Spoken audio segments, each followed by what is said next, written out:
Well, good afternoon. My name is Don Zarowski. I'm the chair of the Prince George Airport Authority, and I would like to welcome you to the annual public meeting 2021 of the Prince George Airport Authority.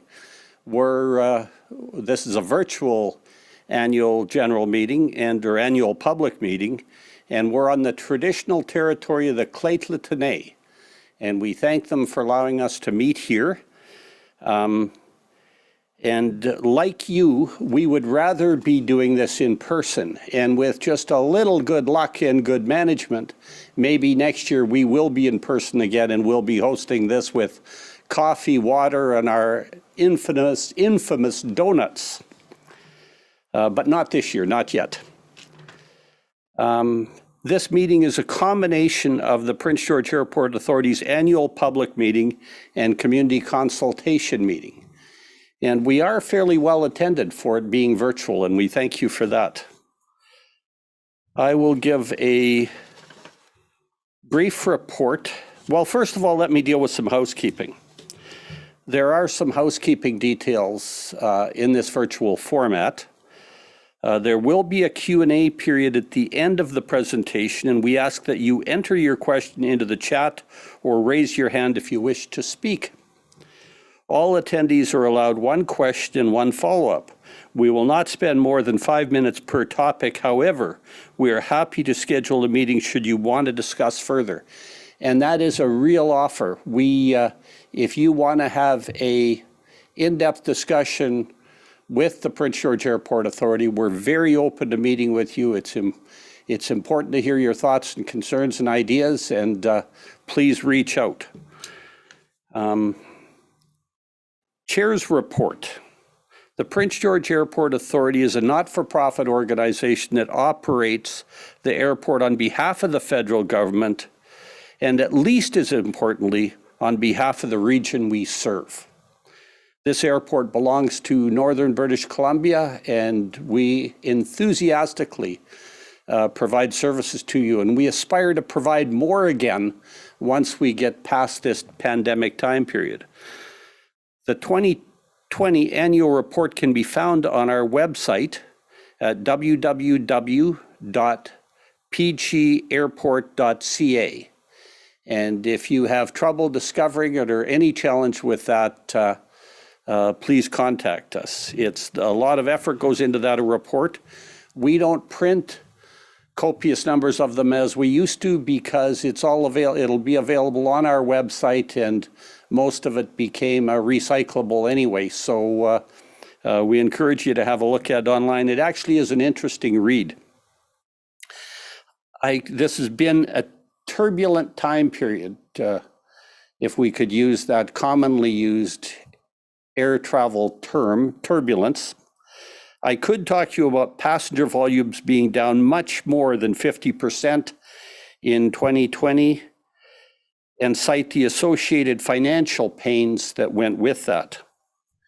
However, I will leave that piece of the story to our 2020 treasurer, Derek Doherty, and our CEO.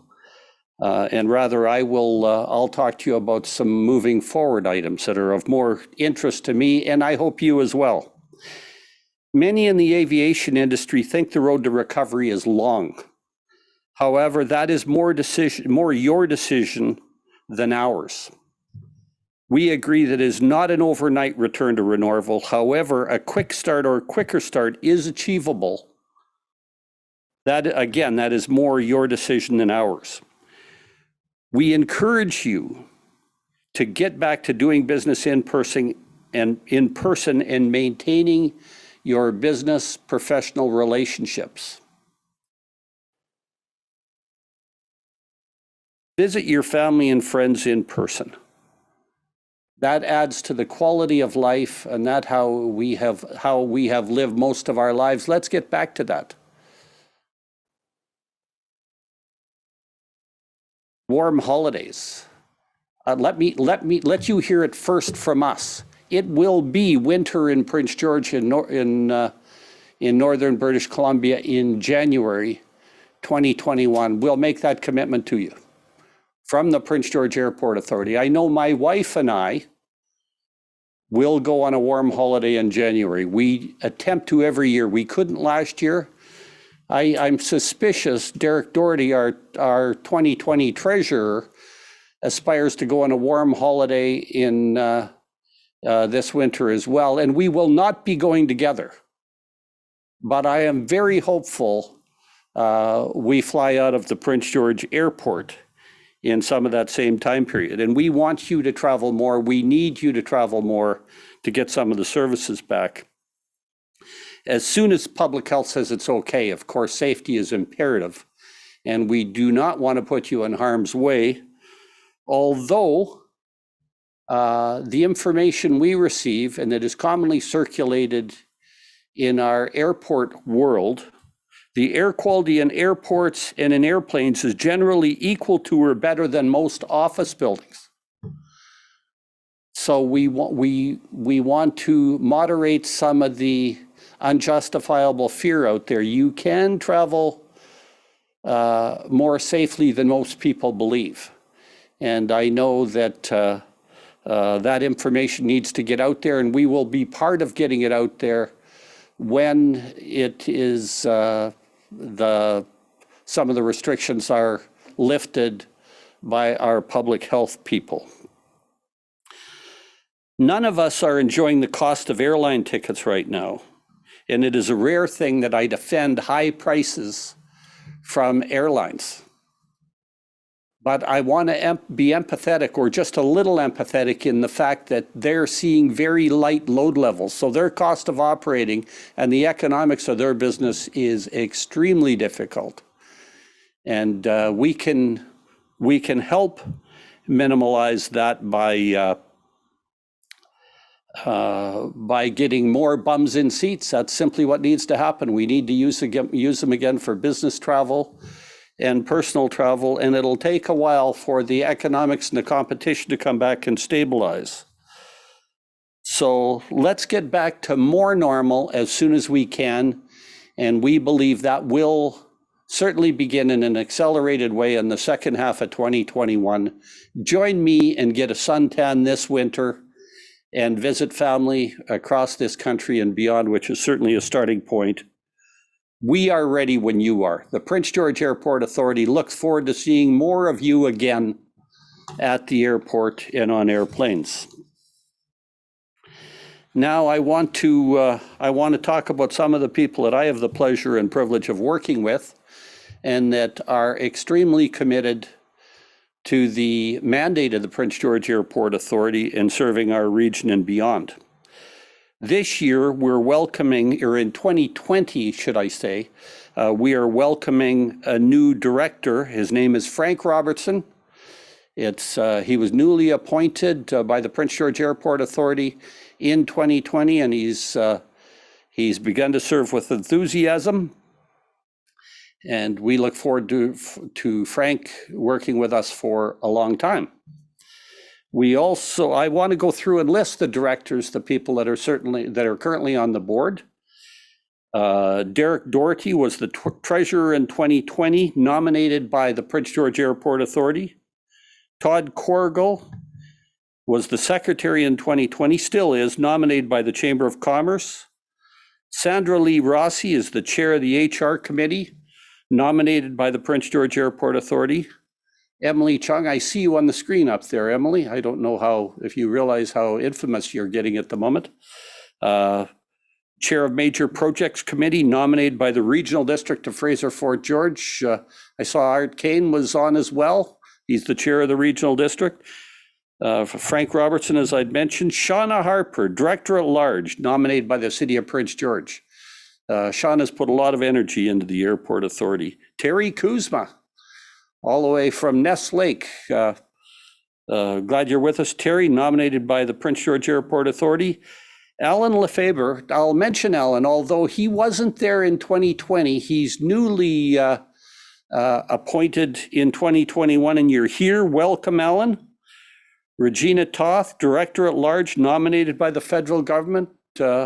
Welcome, Regina. And Simon, you weren't here in 2020, but you certainly are in 2021. elected or nominated by the federal government, welcome Simon. So that's the slate of directors that govern your Prince George Airport Authority. We don't manage it. We have a very good management team. And Gordon Duke, our CEO, will talk to you about that later. But there's a couple of people that we say not goodbye to, but that we don't work with on a daily basis anymore, but they continue to be friends and advocates for the community or for the airport when we need them. And I see Dean Mason is with us today as well, virtually. Dean Mason, I should say that there's a maximum term you can serve on the airport board, which is 9 years. And Dean Mason served on the airport board for 9 years, 2 as chair. And he was a great soldier and leader on behalf of the airport. And he's still an advocate when we need him. Certainly played a role in our lobby efforts to defend our tower, which needed to continue to operate for the benefit of the region and far beyond. Blair Mays, who was the vice chair for a long while and a director for a full-on 9 years, and he timed out as well. So we enjoyed both of their company and their efforts and leadership for quite a period of time, but they've moved on. Very young men, so they can't be fully retired, but they will do something else with their time. And finally, Bill McGill, who he didn't time out, but he had a lot of competing interests in life, one of which is a hobby farm, and the other, he is a professor at UNBC. But those are his areas of focus right now. He was chair of the governance committee for a period of time, and we enjoyed the work and gray matter that he brought to that. He served us very well, but he's moved on. And the last thing I'll talk to you about is the Prince George Airport Authority has always had a strategic plan. And we put a lot of effort in developing that strategic plan. It has 4 pillars, which are still extremely important to us. One is human relations, both internally and externally. Global marketing, we are an asset that can really play a critical role in marketing our region. Economic development, we've got well over $1 billion worth of assets out there, and they are a tool for attracting people and economic opportunities to the region. And sustainable growth, we always have in mind how we conduct ourselves environmentally, socially, and economically as we grow and expand.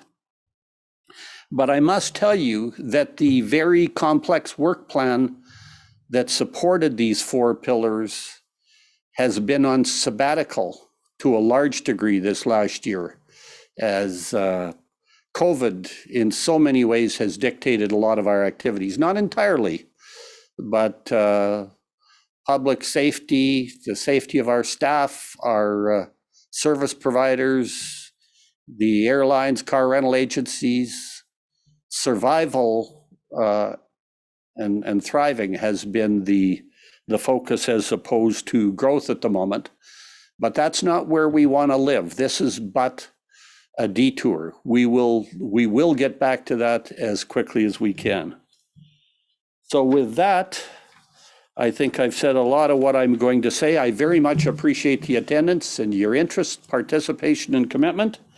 And I will now introduce the individual who is responsible for the day-to-day operations at the airport and advancing the strategic direction. He was a fairly new recruit. We got him in just before COVID. So I can't imagine he's having as much fun as he aspired to, but we hired well. We're proud to have him. Is our president and CEO. Help me welcome Gordon Duke. Thanks, Don. 2020 certainly did not unfold as we would have envisioned, and certainly for a first year at the helm of Prince George Airport Authority, it had its opportunities for sure. The impacts of COVID-19 were all-encompassing in our lives.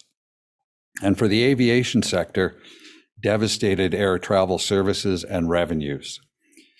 Sadly, this has and will continue for a significant period, with a full recovery for the aviation sector not forecast in some cases till 2025. I do want to say, however, how incredibly proud I am of our entire community for their support as we do our very best to get through the pandemic. Our staff have remained focused and dedicated to safety and security, ensuring runway availability and services remain at levels as high or higher than ever. The board of the Prince George Airport Authority has been active and supportive, providing guidance as we work our way through these unprecedented times. We're fortunate to have strong working relationships with our airline partners. We continue to engage with them to determine safe resumption of services as we work together to provide air service to our city and our region. And the support and voices of local political leadership has also been a key to ensuring the essential services provided at YXS remain in full operations. Thanks to each of you for helping ensure we're ready when you are. So after averaging nearly 500,000 passengers a year for the previous 3 years, 2020, we saw 177,000 passengers use the airport. January and February were what we would normally call a routine month. And we saw the dramatic impact of the pandemic hit in the last half of March. Our aircraft movements at YXS were down 16%, and commercial movements were down over 30%. Some highlights from 2020, going clockwise there. We were all decked out in March for the World Women's Curling Championships, and those were canceled as teams were arriving at the airport to find the sad news that their event was not going to happen. We were privileged to have Salted Cracker step up and provide a food and beverage option when our existing provider couldn't maintain operations. We changed the layout of the airport terminal building with additional signage to drive social distancing. We added sanitation and hygiene protocols. And early on, we implemented mask wearing for anybody coming into the terminal building. We eliminated short-term parking to facilitate people not coming into the building. We worked with our stakeholders and community groups to tell our story, to share what was happening. We worked with holding emergency planning sessions on how we're going to deal with the pandemic. And YXS has become a key asset in the network for vaccine distribution. We also started a couple of community initiatives that continue on now. Our employees drive for Meals on Wheels. They had a shortage of drivers at the start of the pandemic. And we're also an original member of the Support PG group. For 2020, our capital initiatives were largely deferred, with the exception of projects that were directly related to safety or regulatory compliance. We did some crack sealing out on the main runway, and we enhanced our accessibility offerings with a service animal relief area and visual paging. I'll now turn it over to Derek Doherty, the Vice Chair and Treasurer of the Prince George Airport Authority Board of Directors. Thank you, Gord. Over the course of the last year, I'm sure everybody's hearing words like pivot, change, things that aren't normal. And while I would normally say that it's my pleasure to present the 2020 financial results, this year we're going to talk about how the organization as a whole also had to pivot. So for 2020, I just wanted to say that the organization was forced to make that pivot.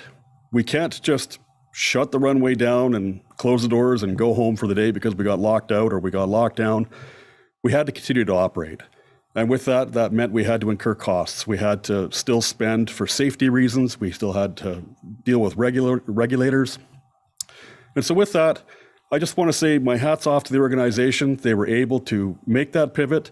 They were able to control the spend on the way down. As you can see, the blue bars are the 2020 results compared to the green bars, which are the 2019 results. And as you can see, revenues declined by almost a half, not quite a half, almost. Your expenses, of course, some of them are locked in and fixed. We can't just stop spending because the revenues aren't there. Some of the stuff, like I said, regulatory reason wise, we still have to spend. So as you can see, this forces us into an operating surplus or a deficit, in this case, a deficit. We have our other income, which also normally would bring us out of any kind of a hole. And once again, we kind of got back to normal, but not quite. And we ended the year with a little bit of a deficiency of about 1.4 million. So it looks terrible, but I want to say it's really not that bad when you consider how bad it could have been. And I just want to congratulate management, and I want to congratulate the board for the oversight. But once again, congratulate management for being able to pull this off, given the constraints that they had. So the revenue shakedown for the year.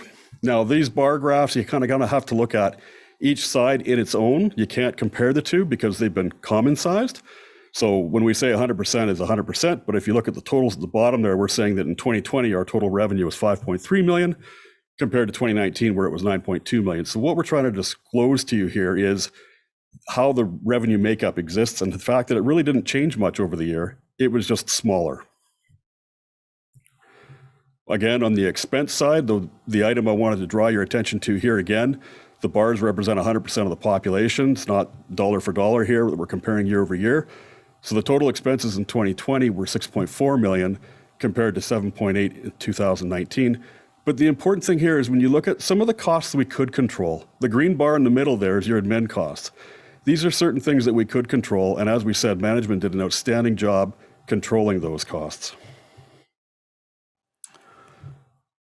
The rest of the financial statement shakes down with, as you can imagine, less airport improvement fees being collected because there's less air travel. We still have our amortization. Once again, these things happen.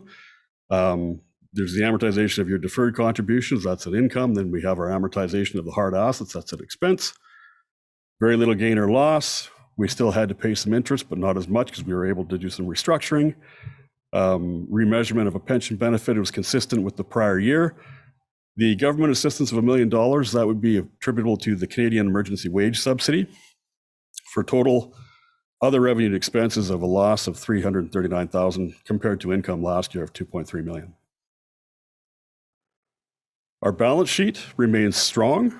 We still have $3 million in current assets. We have the $68 million in capital assets.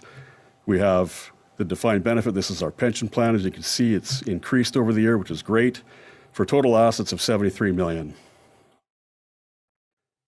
The liability side of the balance sheet, once again, our current liabilities are in control at $7.5 million.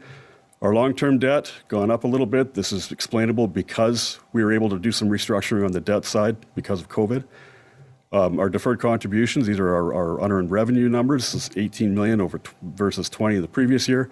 For total net assets net assets would be our surplus of 40 million for our total liabilities and owner's equity of 73 million. And with that, I'll turn it back to Gordon. Thanks, Derek. So 2021 has been pretty busy so far. We've done a lot of work in seeking alternate funding sources, as well as lobbying on behalf of our control tower to make sure that it stays in place. We've completed the mandatory runway signage project, that making sure that we're compliant. We've installed new long-term parking equipment. We're happy that Flair Airlines has announced that they will be resuming service this summer, effective June 10th, with twice weekly service to Edmonton and Vancouver. Really excited that WestJet has announced a new route, Prince George to Abbotsford, twice weekly, effective June 24th. And it's not here, but we found out yesterday that Central Mountain Air is expanding their offerings in terms of destinations and frequencies. These are good news stories that are very encouraging for our region, for our airport. We're also excited about a partnership that we have with Oro, a technology company, and Innovative Services Canada to test facial recognition and thermal imaging screening technology at the airport, which we will be allowed to retain that once it's the test period's over. So these are all good initiatives that we've got on the go, and all of this combines to make sure that we're ready when you are. So thank you. We will start the Q&A now. A little reminder on the housekeeping. Enter the questions into the chat function or raise your hand if you'd like to speak. Please limit yourself to one question and one follow-up. And then to make sure that everybody gets a chance, we're going to limit each topic to around 5 minutes. And we're happy to schedule a meeting should you want to discuss a topic in greater detail.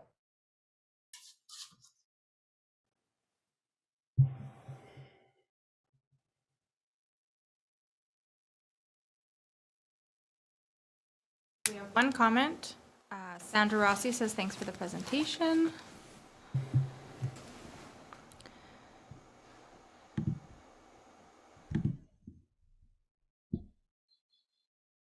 Just a reminder that if you want to speak, you're more than welcome to do that. Just raise your hand and I will unmute you.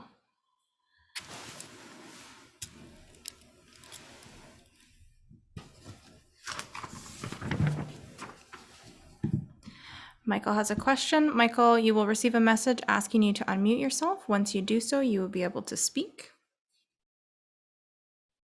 Well, good afternoon. I just wanted to bring greetings on behalf of Shirley Bond, the MLA for Prince George Valemount, and Mike Morris, the MLA for Prince George Mackenzie. On behalf of the entire BC Liberal Caucus, I'm Michael Lee, the MLA for Vancouver Langara, and certainly I've had some good discussions with Don and Gordon over this period, this very challenging period during COVID times. I'm also the transportation critic for the official opposition. Just tremendous to see Derek in your report in terms of the financial performance of the organization given the challenging times, and hope that as we come forward through the balance of this pandemic, in terms of the next steps for the airport authority, given the vital transportation network hub that this airport provides to the entire system for the province, that you will continue to get the kinds of supports that you need from our current government to support air travel, both in terms of regional air carriers like Central Mountain Air that we've done some work on, or else obviously the advocacy to maintain the air traffic control tower in terms of the NAVCAM review. Of course, just looking at that in terms of reopening and in terms of the biosecurity measures, as we look at airport authorities testing various measures, if you can just speak a little more, elaborate on the kinds of pilot projects that Gordon, perhaps that your team is considering locally with your staff, in terms of what that's going to look like in the future for travelers, business travelers, tourists coming through your airport. Thanks, Michael. That's a great question. And I did want to say how much we've appreciated the advocacy that you and the Liberal team, I know that was part of the reason that there was such good funding for regional airports and ground transportation provided by the provincial government. In terms of what the future will look like, we are working on a number of initiatives to enhance safety at the airport. First up was the Oro project, which is encouraging. We've got a couple of others on the go that once it's safe to do so and public health has given us the go-ahead, we feel pretty confident that the airport will be able to handle growth in passengers in a safe and effective way.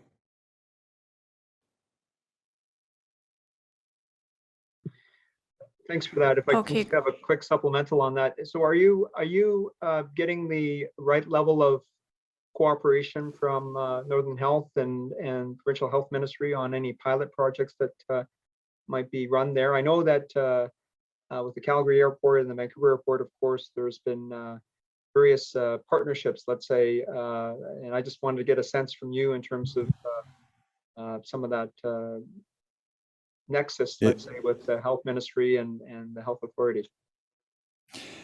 Yeah, it's been very productive, and we're still in early stages of that work.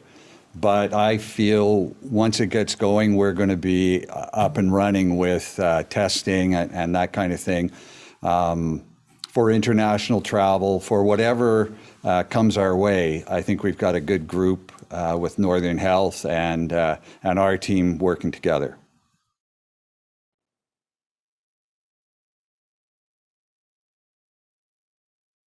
Great, thank you, Michael. So there is a question in the chat from Laura Beckett from the Regional District. She asks, how long do you anticipate it will take for the industry to return to pre-pandemic levels of operation? Well, the forecast is in the 2024-2025 range for a return to 2019 passenger levels. I think that's a Canadian national forecast. I believe that Prince George will rebound a little quicker. We've been able to maintain operations at a higher level than most Canadian airports, largely driven by our workplace essential travel. However, a concern looming is the competitive disadvantage that Canadian airports find themselves in when compared to US airports in terms of the amount of aid and operational support that they are provided south of the border. It does set up for a competitive disadvantage in that Canadian airports and airlines are compelled to raise their prices to remain profitable, while our airport partners south of the border continue to operate with significant financial support from their federal government that allows them to keep their prices down. And I almost always agree with you, Gordon, but you'd said they keep their prices up to stay profitable. I think profit is something they aspire to, and until the load factors go up substantially, we're not going to see a return of services. Like when we like to lobby airlines, looking for them to get more flights into YXS. But until the load factors get back up there and the market demands an increase in services, we will not get there. That's true.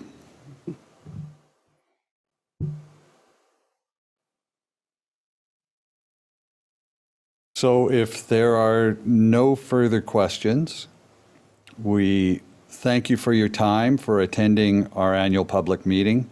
And I think I speak on behalf of everybody at the airport, but we really look forward to welcoming you in person at some time this summer, and definitely at our next annual public meeting.